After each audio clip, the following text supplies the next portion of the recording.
Hi there, this is Bridget Raw with Divine Essentials. Okay guys, so we're going to do a pick a pile, and this is just going to be messages for what you need to know in regards to your connection, so we can tune into multiple things here. I don't have that many cards, but I have some oracle cards, and then the goddess power cards, which are tarot, but they don't have the full deck. It's just the suits and the major arcana. So I really like that deck. But we have number 1, number 2, number 3. Number 1 is an amethyst alien. Number 2 is a labradorite dolphin, and number 3 is a quartz alien. Okay, so pick your poison, and I gotta move this light out of my way. Sorry. And we're gonna start with number 1. And how are we going to do it? I think I'll start with these ones. These were the last ones that I drew, but they're on the top. So we'll start to just see what you got going on here. Queen of Wands with Shakti, spiritual life force, sensuality and sexuality, playfulness, love, passion, bliss, and ecstasy, the transformative power of desire. Tune into your desires, free your sexual energy, and learn its creative power. Dance, liberate your inner world, your inner wild woman. Pisces and Aries energy. So there's likely a heightened sexual desire between you and your person at this time. They could look at you as somebody that's very sexy. There's probably been a lot of passion between the two of you, and it's just kind of unmatched or unparalleled to others, I feel. And it's like you just want to kind of let it out, you want to let it free, and you want to explore that sexual passion inside of you. And Aries is kind of like rawr, and Pisces is the emotion. So I feel like those are a perfect combination for that sexual desire and that like primal urge to just dive into it. But it's not all about that. There's passion in there with emotion as well. So it's very strong energy, I can feel. And then Judgment, which is Tara, peace, harmony, and compassion, celestial beauty and lightness. From the lotus of rebirth, discern what you no longer need and awaken to a new solution, vision, lifestyle, or inner strength, a redirection and awakening. So I'm feeling that at this time, your connection would actually benefit from connecting with the tantric energy, learning more about your sexual power, your sexual energy and desires, and allowing yourself to kind of balance through that passion that you have, going into a whole new way of an awakening. A lot of times people awaken and then later on they have like a kundalini awakening, which can be very powerful, and you can bring it on or strengthen it with your breath, like doing the breath of fire, working with candle, and working with intention will strengthen it. But just always be careful if you're on a twin flame journey, because whatever intentions you set are usually amplified, especially if you're thinking about them when you set it, because it's like an intense explosion. But you guys could both be going through a kundalini awakening, or one of you could be going through a kundalini awakening and just feeling the intensity of that. But with the Judgment, I do feel that something is going to happen here. Some big thing is happening, and the Wheel of Fortune is the next one. See, this is a huge shift, a huge awakening, a huge new beginning. And this is Fortuna, change, blessings, and a turn of fortune as the seasons change. We grow, learn, develop, and receive the harvest of our work. Create luck and it will find you.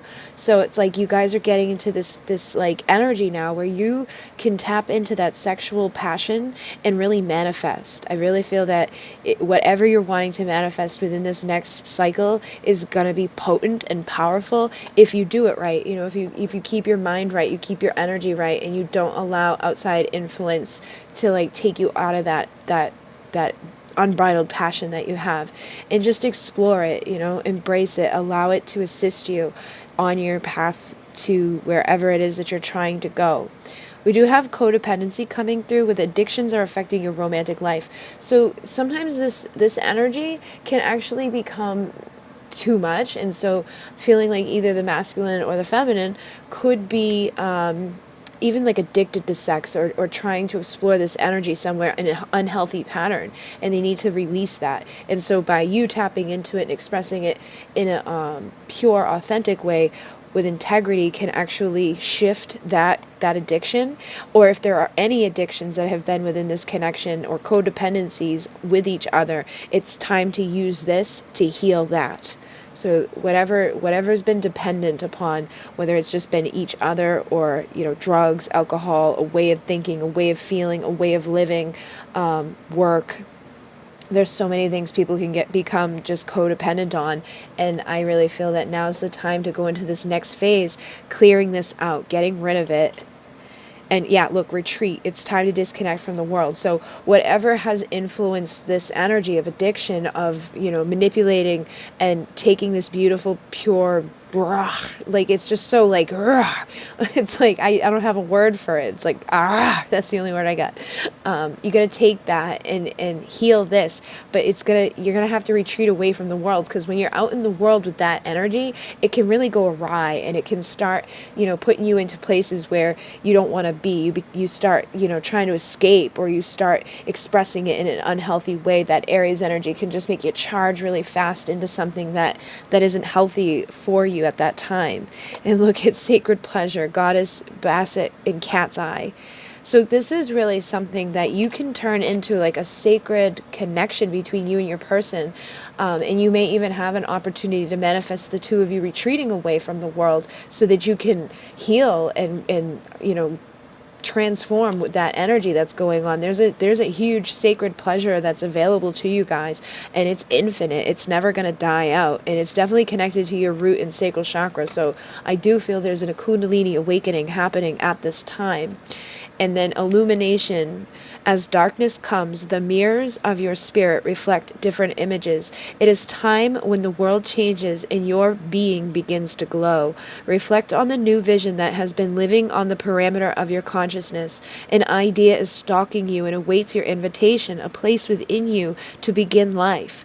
The totality of your creativity comes after you have begun your work on the sacred painting of your life. It is then that the muses of inspiration surround you like eagles and cheer you on to illumination. Take responsibility for your work and your life, and illumination will follow. So tapping into this energy, you can give birth to a lot of things. Some of you may even get pregnant at this time, or you may start laying down the seeds and foundation to start a family. But this energy is going to bring you to a whole new perspective, and you can really tap in. Like, this is the most potent, powerful energy to use when you want to manifest and change things in your life. Tapping into that sexual energy in a conscious, powerful way is going to illuminate you and assist you in healing whatever hasn't worked within this connection. And if you add up that 37, that's a 10. So that's like you can really manifest yourself into this place of wholeness and completion. And then the mirrors of your spirit reflect different images. It's talking about the mirroring between you and your counterpart. So you're both probably in this energy, and you got to figure out, retreat away from the world and its distractions to figure out what needs to be healed here. And then, trust that this next cycle is going to be one of abundance and of transformation, illuminating and bringing you up to a higher perspective, so that when you do go through this, you take all that's available to you through it. So it's a very powerful energy for you at this time, and I hope that assists you and that you implement it into your connection. We're going to move on to number 2, and let's see what we've got here. We have the Empress with the Venus energy. So this could be connected to Taurus or the earth signs, but Mediterranean goddess who offers abundance, creativity, sexuality, fertility, and the fullness of life. Expect abundance. So this is funny because we just had a lot of that in pile 1, but I feel like this divine feminine has done some work on herself. She's getting ready to really embody that Empress energy and take back control and start manifesting abundance into her life. With the moon, this again is divine feminine energy. Sometimes it can signify that there's been secrets, but this has Pisces energy. And it's Selene, goddess of the moon. Trust your intuition. Feel the feminine flow and rhythms of the moon. Set new intentions and release emotions. Feel and listen to your emotions. Let them teach you. So I feel like this last cycle that we just had with the moon, the full moon, which is still very much potent at this time, is assisting divine feminine in balancing out her emotions, releasing what's not serving her, and allowing her to like really tap into the abundance that's available to her to create. And look, we got the star, Aquarius energy with nut. The starry night, hope, clarity, music of the universe, beauty and hope after troubled times. If you've been unwell or set back, now is the time to trust and hope all is well.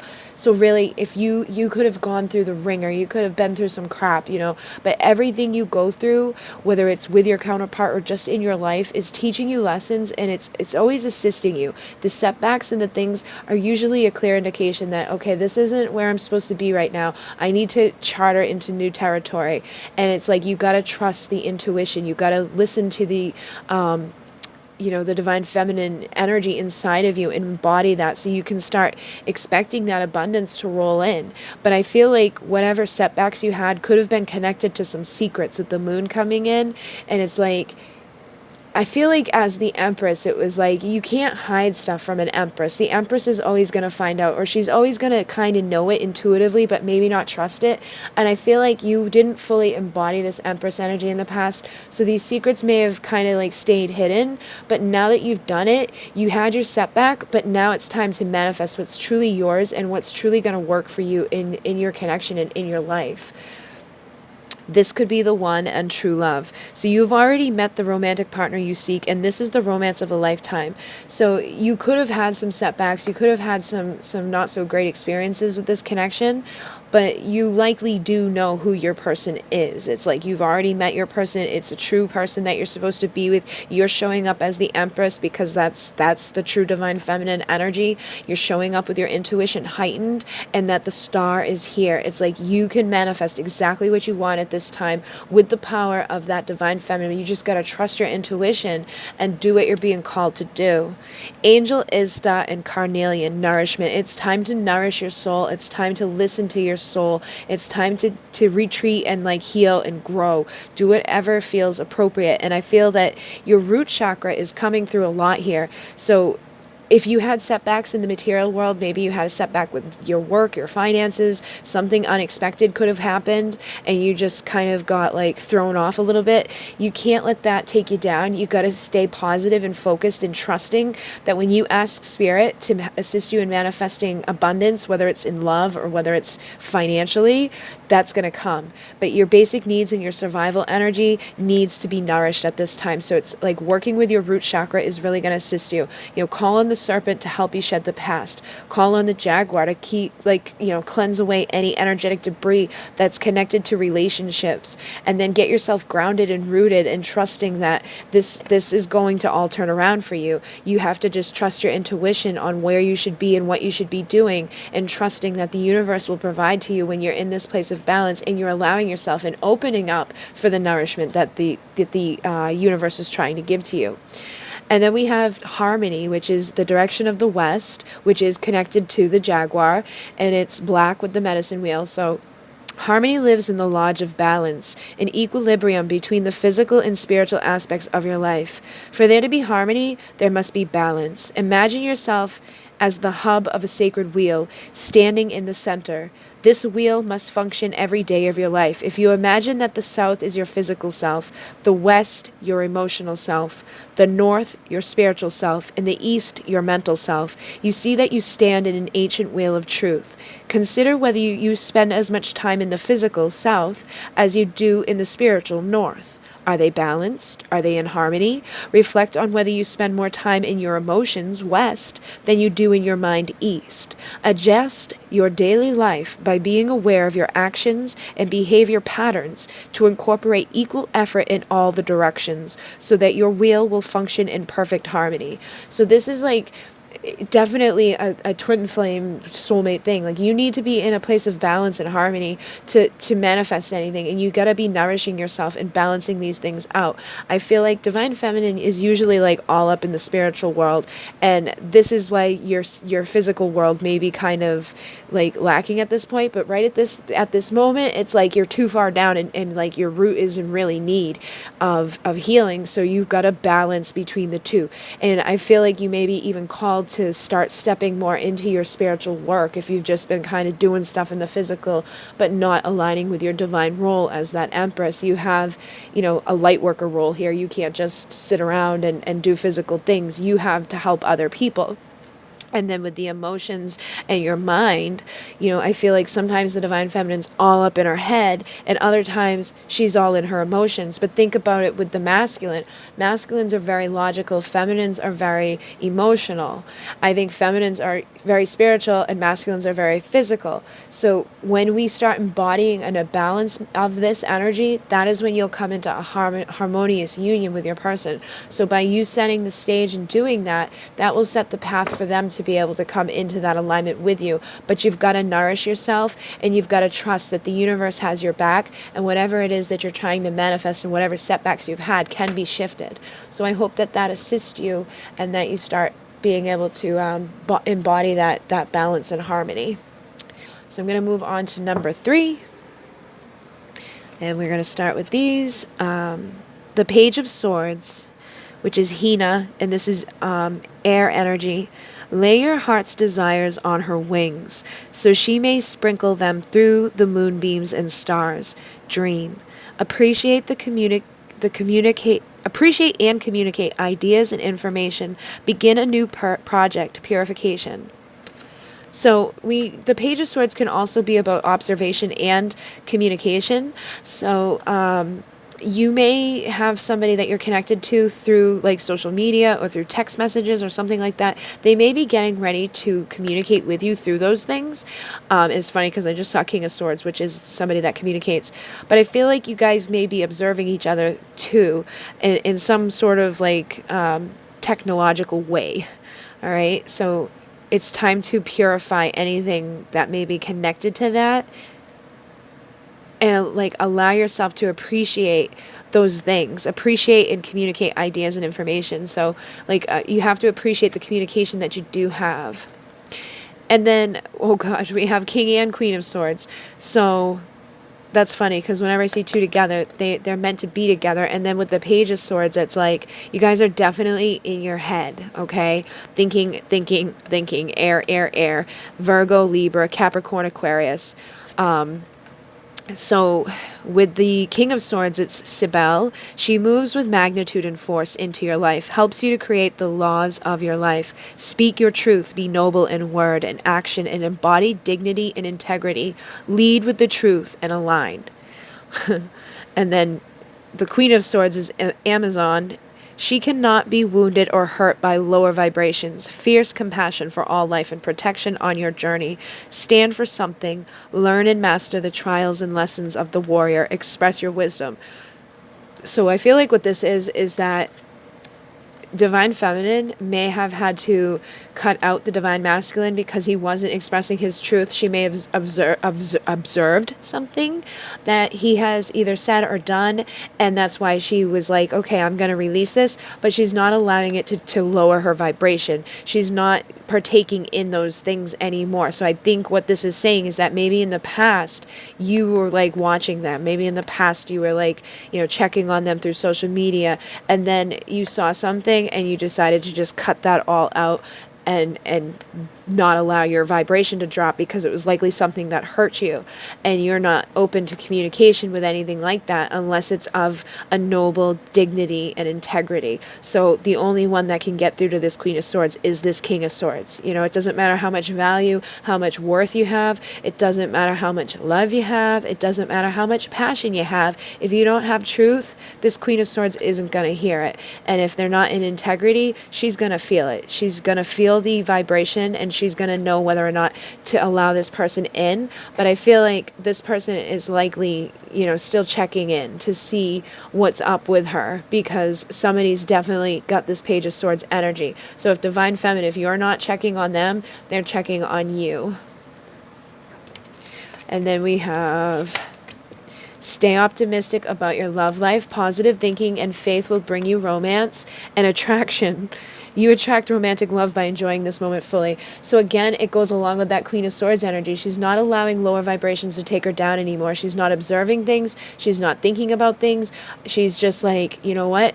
I know what I want, I know what I deserve, and I'm not going to even go there in my mind. I think she thinks a lot, but she's trying to stay optimistic. She's trying to attract love into her life. She's trying to be that embodiment of, truth and integrity, and having like this optimistic outlook on what's going to come. So she could be doing affirmations, doing mirror work, like looking into the mirror deeply, gazing into your eyes and saying things that you make you feel better about yourself. Like, I am beautiful, I am attractive, I am attracting my highest love, I am truth, I am integrity.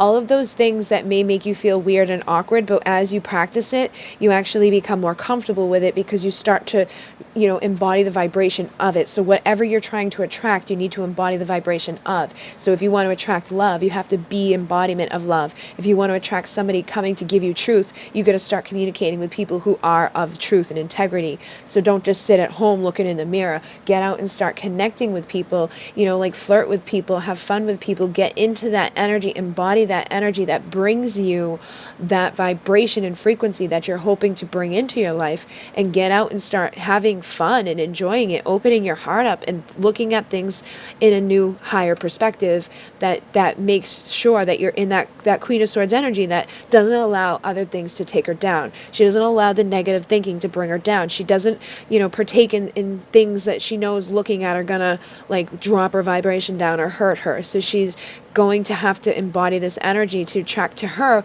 what she wants, and she's no longer going towards things that she doesn't want. And then we have Ascended Master Yoginandi and Rhodonite, which is empowered service. So again, get out in there into the world and start taking action with your service as divine feminine or divine masculine, and being in the place of service for others. If you've been through the ringer, if you've had things go wrong, if you've had to cut negative energies out and you're trying to attract things in, it's likely you've learned a lot of lessons and you can start assisting others. That is what the role is of these people on Twin Flame Journeys. It's not just about coming together in union, it's about healing the collective and being the way shower for others. So being in service also attracts things into your life. So the more that you're giving others, the more you're attracting to yourself. So if you're helping others who have been on the path, or doing readings or healings or whatever, that's a great way to be in service to not just yourself but to the collective, and not to just twin flames but to the entirety of divine feminines and divine masculines that need to be balanced and healed. And that's how you start bringing in even more stuff to empower you. And then we have Dream, which is the direction of the west, which is connected to the Jaguar, and Black. One day you will remember the great dream, and the way will become known to you. You entered into life through the veil of the dream, because your reason for being here must be kept secret from you until you find your way home. You don't know who you are now, but one fine day you will remember. It is like creation looking for itself. You are in oneness with all life. Through you, though you are not aware of it yet, rest assured you will awaken from the dream. Until then, let the Great Mother rest within your spirit. She is the universe. She is the womb of all life. She is the light that shines from your eyes, illuminating your daily dreams. The possibilities you dream of will become your reality.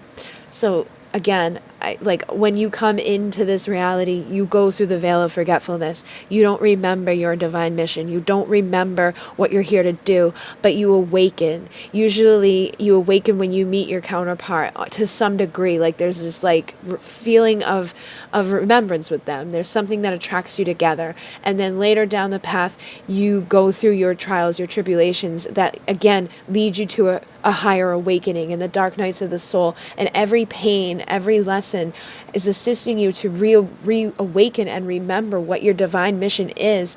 And then eventually you start dreaming and creating a new reality where you're in total alignment with that empowered service, and you're attracting to you exactly what it is that you're meant to attract, and you're no longer partaking in things that are bringing you down. So you're in full alignment with what you're supposed to be, which is oneness. And when you're in oneness, you attract your counterpart because you are one with them. You're one with everybody. Everybody is all one consciousness living here in a collective consciousness, experiencing the third dimension through multiple facets of their awareness. But it's like when you awaken, you look through the veil, you see that, you recognize that, you realize that time is an illusion, you realize that space doesn't really exist, it's just consciousness creating multitudes and multitudes of experiences, and that this isn't the only timeline that you're in, that there's multiple timelines for you to grab and bring to you now. So there's all these like multiple realities for you. So when you stay optimistic and you start attracting it, you embody the vibration of the one that you're wanting, you dream it into existence, you grab it and you bring it here and now. So you need to start doing that work and working with your mind, because there's a lot of thoughts going on, but I feel like they could be, saying at this time that it's time to really embody that higher vibration. And quartz is an amplifier, so I feel like your thoughts are amplified at this time. So just trust that and know that, and do what you need to do to heal and grow and come into that place of oneness. So I hope that this assists you. If it did, you can hit like. If it didn't, you can hit dislike. If you would like to donate, there's a link down below. If you would like to send a deck, there's an Amazon wish list down below. Thank you again, Kristen, for these decks. I love them, and I love all of you guys. If you'd like a private reading, I'm on a 2-week wait, but that information is down there too. So thank you, thank you, thank you, thank you, thank you. In Moon Namaste.